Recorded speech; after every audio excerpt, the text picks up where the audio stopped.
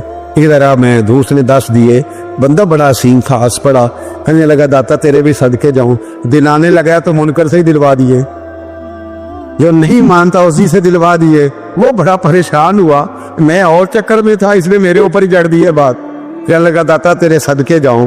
تو یہ ساری باتیں کتابوں میں موجود ہے، لوگوں نے اپنے اپنے مشاہدات جو جس کے ساتھ پیش آئے اس نے بیان کیے ہیں، بہت ساری باتیں قابل بیان ہیں، پر جو عنوان ہے میں اس پہ رہنا چاہتا ہوں۔ داتا صاحب رحمۃ اللہ علیہ فرماتے ہیں ہماری تعلیمات کہ اپنے دکھ درد دنیا داروں سے بیان نہیں کر دے، سوال کا دروازہ لوگوں کے سامنے کھولنا اللہ والوں سے کہیں گے، کبھی کہنا ہوگا تو دنیا داروں سے کہنا۔ کہتے ایک شیخ احمد نام کے بزرگ تھے، ساری زندگی کسی کو کام نہیں بتایا، ساری زندگی بڑی مشکلات آئیں، پر کبھی اپنی ذات پر سوال کا دروازہ نہیں کھولا۔ ایک ایسی مشکل آئی کہ جو حل ہی نہیں ہوتی تھی، کسی نے ان پر کوئی الزام لگا دیا۔ ابو مسلم نام کا ایک بادشاہ تھا، اس کی حکومت تھی، اس نے پکڑ کے قید میں ڈال دیا۔ اب قید میں ہی جرم لگ گیا ہے، فرد جرم عائد ہو گئی ہے، جیل میں ہے۔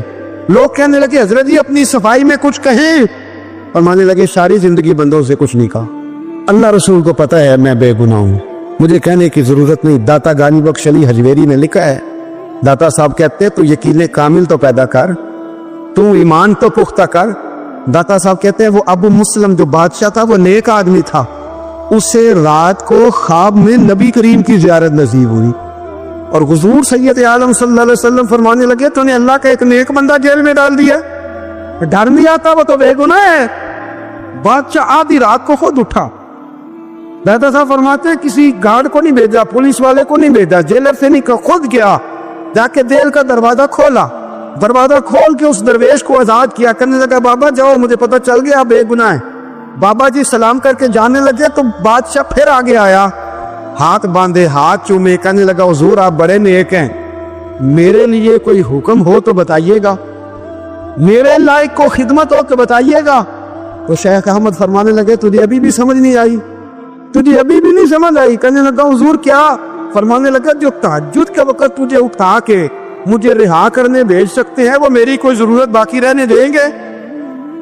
مجھے کوئی ضرورت پڑے گی کسی اور کو کہنے کی؟ اصل میں ہماری طبیعت ہے، ہم نے بندوں سے دل لگا لیا ہے، دل اللہ رسول سے لگاؤ، اگر کسی بندے سے لگانا تو اس سے لگاؤ جو اللہ والا ہو۔ آپ فرماتے ہیں کہ اپنی ساری خواہشات اپنے رب رسول سے، آپ فرماتے ہیں کہ اگر اللہ کے حوالے اپنی خواہشات کر دو گے تو رب تمہیں نا عام لوگوں سے زیادہ عطا کرے گا، عام لوگوں سے۔ اور پھر داتا صاحب نے آگے جا کے ایک چھٹی بات لکھی ہے، داتا صاحب فرماتے ہیں اگر تو چاہتا ہے نا رب جلدی راضی ہو جائے پھر اللہ کی مخلوق سے محبت کرنی شروع کر دے۔ اگر تو چاہتا ہے کہ رب راضی نہیں صرف جلدی راضی ہو، پھر اللہ کی مخلوق سے پیار کا، اللہ